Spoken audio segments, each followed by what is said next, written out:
Hi, I am Ellen Lee from Metrojet, and this is my story.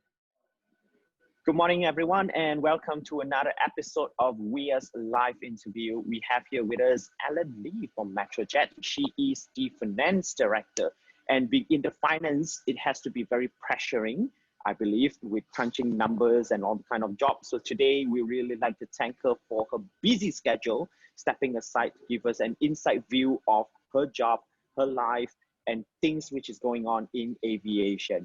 Welcome, Ellen. Thank you, Brendan. Hi. What is the weather like now in Hong Kong? Is it cooling and nice? It's nice and cool, yeah, and much drier these days.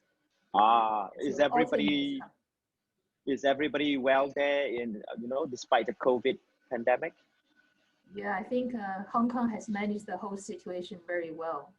And I see. We have very strict social distancing rules, although it's loosening up a bit.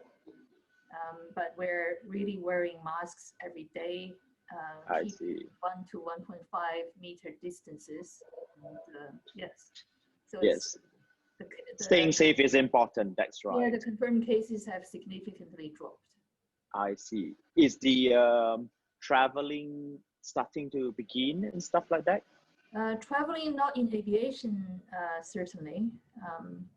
But MTR, etc., buses, they're still run on schedule. They're still running on schedule. Yeah.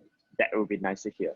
Okay, to start the interview, would you be able to tell us a brief introduction of yourself and how you got into aviation of so many careers? Yes. So I was born in mainland China, migrated to Australia, where I studied and worked in finance for 10 years. Then moved to Hong Kong in 2008. So that was 12 years ago with my family. I got into aviation purely by chance, really. Since finance is a support function in most companies, even your organization has one, I was hired by Jet Aviation Hong Kong as a finance manager in 2012, then promoted to finance director for its Asia region. I joined Metrojet in 2019, also as director of finance. So I'm in business aviation for about 9 years. I see. And how's that being in that job line? Do you feel like it's different from being a finance of other industries?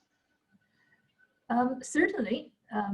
Obviously, again, in aviation, right, there are more fun things to do. So it's very different from my other industries where I worked like media, manufacturing, wholesaling of food. So aviation by far is my favorite industry.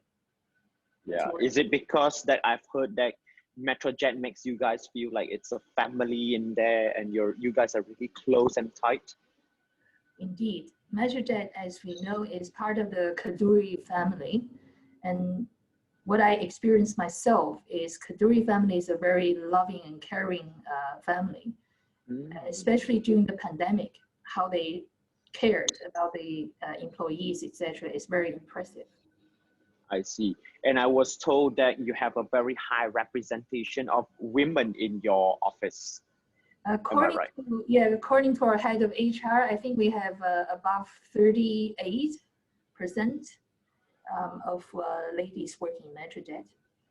So we have a balanced mix of the locals and foreigners, and also males and females in the industry.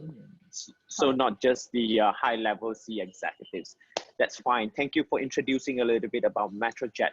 So what are the periods of your career you'd like to highlight and share to us?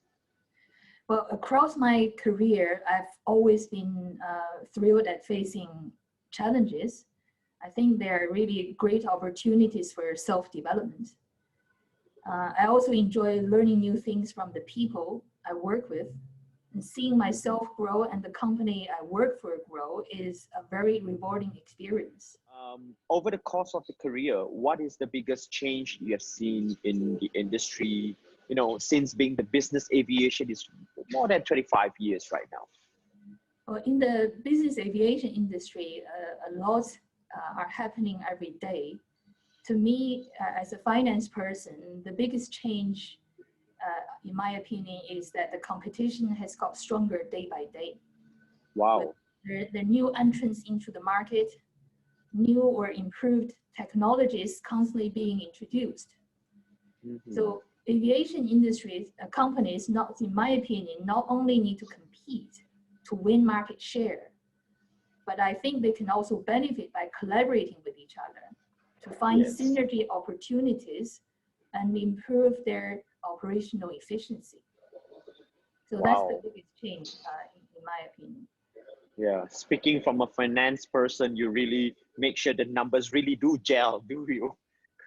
Yeah. Okay. Because obviously we want to make a decent profit for the company and then be able to support the staff and also give some positive return to the shareholders. So it's Oh, that is really touching to hear.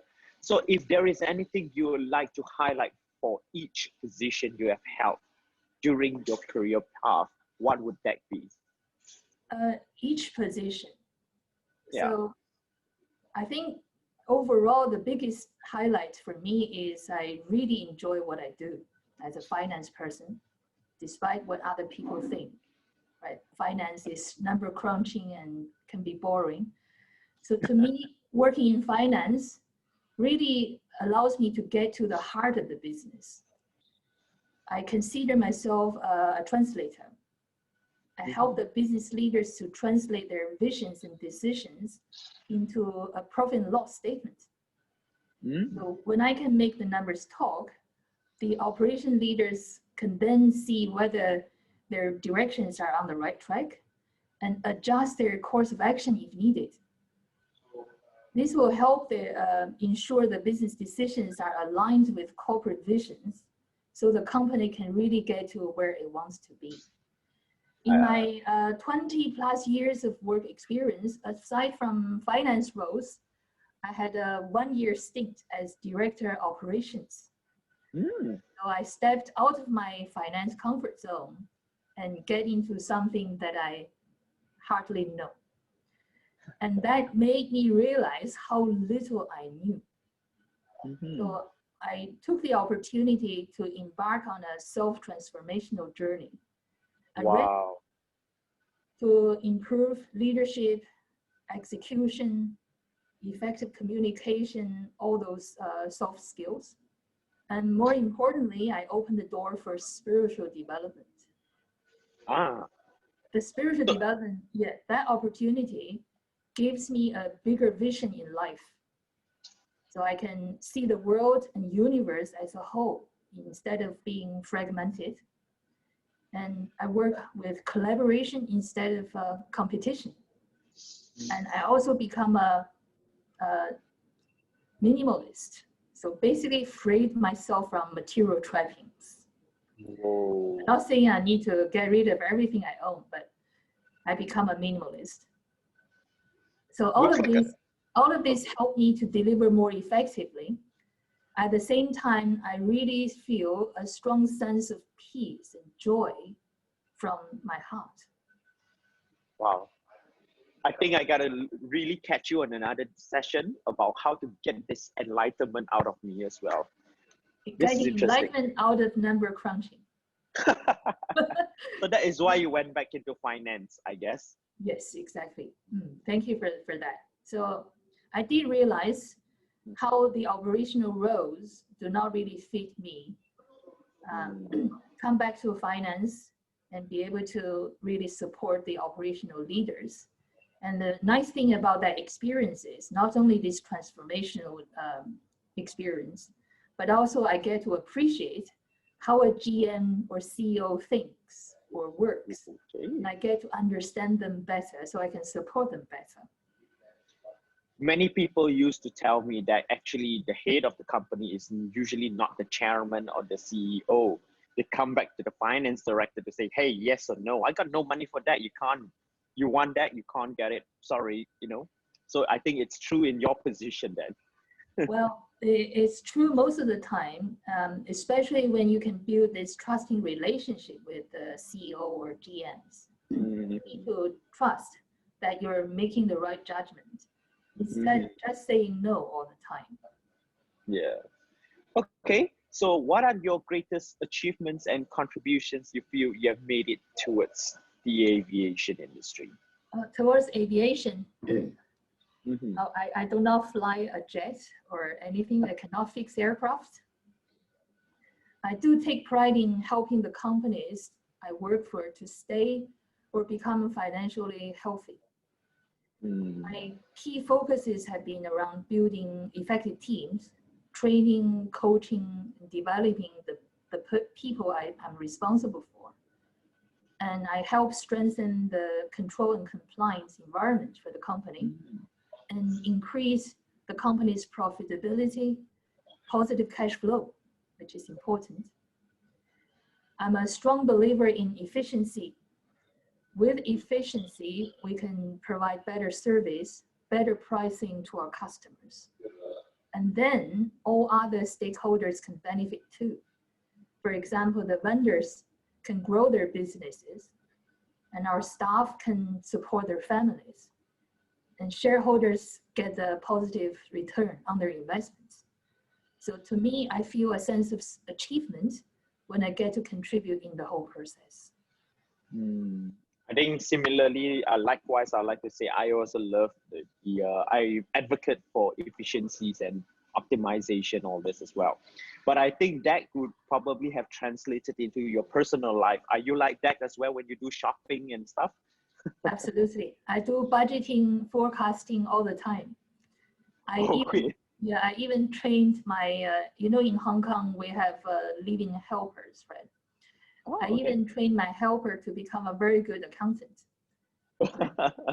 So she'll be very careful with the spring onion and which vegetable to buy, right? Yeah, where to buy cost effectively, and also do the weekly budgeting, and then coming back with either a cash balance or something that we need to top up, right?